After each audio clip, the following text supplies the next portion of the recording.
பிள்ளையாகவே பிறந்தேன். ஆக்கள் அழித்தல் காத்தல் என்று சொல்லக்கூடிய முத்தொழிலை கவனிக்க வேண்டிய என்னுடைய பேர் தான் சாச்சாஜி ஆண்டவர் என்று யாவரும் அறிய. அப்படி இருந்தாலும் இந்த உலகமே பிரபஞ்சமாக வேண்டும் என்று நான் என்ன செய்து தெரியுமா சொல்லுங்க.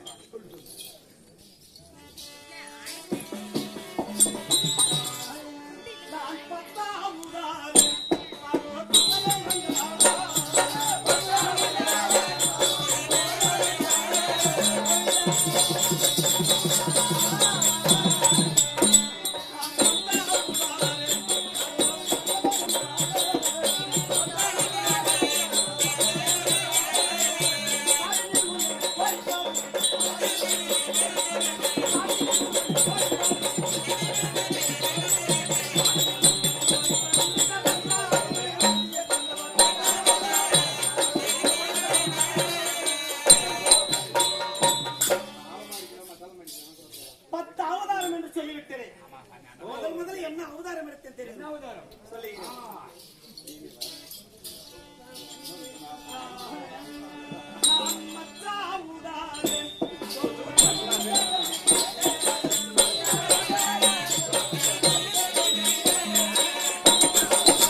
கடலிலே வேகமாக செல்லக்கூடியது என்ன?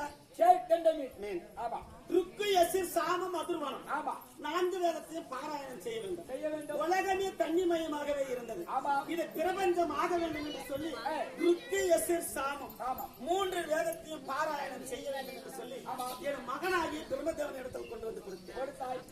என்ன சொல்லி கொடுத்தேன்? ருக்கு எசிர் சாமம் மூன்று வேதத்தை பாராயணம் செய், அதிர்வன வேதத்தை பாராயணம் செய்யாது என்று நான் சொல்லிக் கொடுத்தேன்.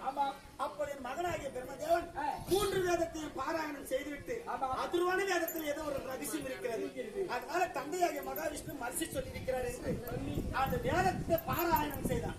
நாசின் என்று சொல்லக்கூடிய மூக்கின் வழியாக சோமுக சூழல்கள் பிறந்து நான்கு வேதத்தையும் திருடிக் கொண்டு என் மகனாகிய பிரம்மதேவன் தூண் கமத்திலே கட்டிவிட்டு திருப்பக்கரையிலே போய் விழுந்தது. என்னை கோரி முறையிட்டார். அந்த சூழ்நிலையை அறிந்து கொண்டு செல் கண்ட மீனாக அவதாரம் எடுத்து திருப்பாக்கடலிலே பிடித்து 7 நாட்கள் அண்ணா ஆங்காரம் உறக்கம் இல்லாமல் சண்டை போட்டு 4 வேதத்தையும் மீட்டு மகனாகிய பிரம்மதேவன் இடத்தில் கொடுத்தாய். ஆனா அசுரர் கைப்பற்றவுடனே வேதங்களால் சிக்கப்பட்டு போய்விட்டது. தந்தையே இது சிக்கெடுக்க முடியவில்லை என்று சொன்னார். ஆனா இமயமலை சாரலில் இருக்கக்கூடிய வியாசர் இடத்திலே கொண்டு போய் கொடுத்தேன் வேதத்தை. அவர் வாங்கிக் கொண்டு சிவபெருமானை கோரி போகிறார் விநாயகர் பெருமாள் அனுப்பும்படியாகவே. அப்போது விநாயகர் பெருமாள் வந்தவுடனே மகமேரி மலையை ஒரு ஏடாக வைத்துக் கொண்டு வியாசர் சொல்ல ஆனா விநாயகர் பெருமாள் வலது தந்தத்தை ஒடித்து எழுத்தாணியாக வைத்து முத்து முத்தாகவும் கோடு கோடாகவும் வரி வரியாகவும் எழுதி முடித்தார்.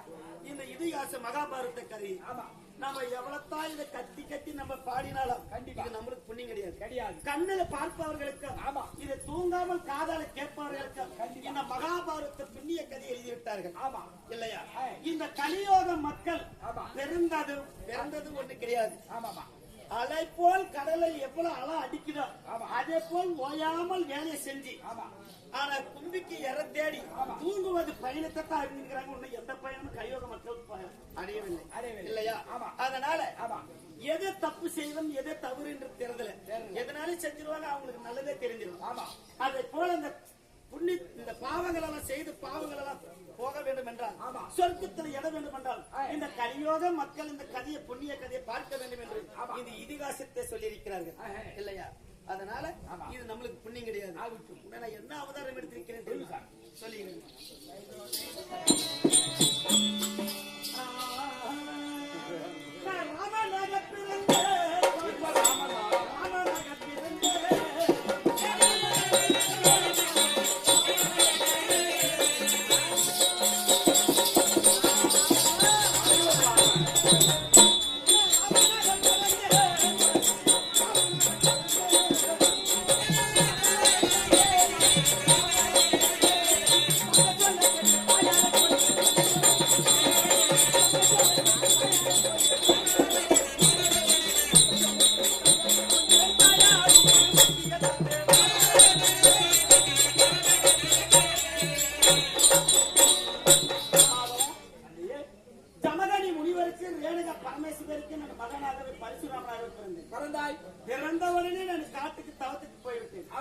என் தந்தையாகிய ஜமதனி முனிவர் கடல் கரையில் யாகம் செய்கிறார்.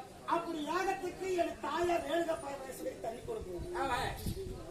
அங்கிருந்து யாருமாலும் எடுத்துனார் எந்த ஒரு பொருளும் கிடையாது. மணலை பாண்டமாக்கி ஆதிசேஷர பாம்பை சும்மா நாங்க கோழி தண்ணி எடுத்து போய் கொடுக்கணும். ஒரு நாள் ஆகாயகன்றவன் மேலே ரத ஓட்டி கொண்டிருந்தான். குளிஞ்சு தண்ணியில முந்தும் போது தண்ணியில் தெரிஞ்சான். இப்ப எனக்கு ஒரு மானிட இருக்கிறானா என்று மனதில் நினைச்சா பாரு மனசுல அப்பயே என் தாய் ஜோரம் போய்விட்டான். ஆமா, கடற்கரையில் ஜோரம் போய்விட்டான். என் தந்தையாகிய ஜமதனி முனிவர் பரிசுராமான் என்று அழைத்தார். ஆமா, வேகமாக வந்து கேட்டேன், தந்தையே என்னை அழைத்த காரணம் என்ன? ஆமா, அப்படி கேட்கும் போது உன் தாயானவன் கடற்கரையில் ஜோரம் போய்விட்டார், போய் அவளை வெட்டிட்டு வந்துவிட்டார். ஆமா, பரிசு என்று கோடாரி எடுத்துக்கொண்டு வேகமாகவே நான் சென்றேன். அப்படி செல்லுகிற போது மகனவை சொல்லி பயந்து வருகிறார். ஆமா, ஒரு சேரி தெருவு இருந்தது. அந்த சேரி தெருவு தூண்டு போனால் என் தாய். ஆமா, அவர் சேரி பெண்ணானவள் என்னை தடுத்தார். அந்த சேரி பெண் தலையை வெட்டிட்டு என் தாய் தலையை வெட்டி போய் தந்தை இடத்துல கேட்டேன். ஆமா, தந்தையே தாயை நான் வெட்டிட்டு வருகிறேன். ஆமா, என்ன வர வேணுமானாலும் கேள்றேன். தாயின் சிறந்த கோவிலும் இல்லை, தந்தை சொல்லுக்கு மிக்க மந்திரமே கிடையாது. மீண்டும் எனக்கு தாய் வேணும் என்று கேட்டேன். ஆமா, அப்போது புத்திக்கு சொல்ற தண்ணி கொடுத்து கையில பிறந்த போல கொடுத்தாரு. உன் தாய் பிண்டத்துல தலையை வைத்து தண்ணி தெளிச்சிட்டு உண்டானால் உன் தாய் எழுந்து விடுவா அப்படி என்று சொன்ன உடனே நான் வேகமாக வந்தேன். சேரி பெண் தலையை எடுத்து தாய் பிண்டத்தில் வைத்து என் தாய் தலையை எடுத்து சேரி பிண்டத்தில் பதத்தில் வைத்துட்டு தண்ணியை தெளிச்சேன். என் தாய் இறந்தார். மகனே தலை மாறிவிட்டது. ஆமா, அப்படி என்று சொன்னார். ஆமா, அம்மா தந்தை இடத்துல வாங்கி வந்தது ஒரே வரம். நான் கலியோகம் பிறந்தால் ஊருக்கு நீ மாரியம்மளா போகணும். மாரியம்மளை போய் குதிக்கொண்டு அந்த ஊர்ல கோவிலை கட்டி கும்பாசாரம் செய்து, ஆனால் உனக்கு எத்தனை கூழ் ஊற்றி வருட உனக்கு பூஜை செய்வார்கள். ஆமா, நீ என்ன பலி கேட்கணுமோ அந்த பலியாவது கொடுப்பார்கள். அப்போது இந்த கோவிலை கும்பிட்டு இந்த மாரியம்மனை கும்பிட்டு எங்களுக்கு கஷ்டமெல்லாம் நீங்கிச்சு கலியோக மக்கள் சொன்னதை உண்டானால் உனக்கு அடுத்த பிறகு காட்சி அளிக்கிறேன் என்று தாய் இடத்துல வாக்குறுதி கொடுத்து. ஆமா, இல்லையா இப்படி அவதற்கு போய் சொல்ல போனுச்சு. ஆமா, இன்னும் தேர்வு தூங்குவோம். அதனால அந்த படத்துல ஏறி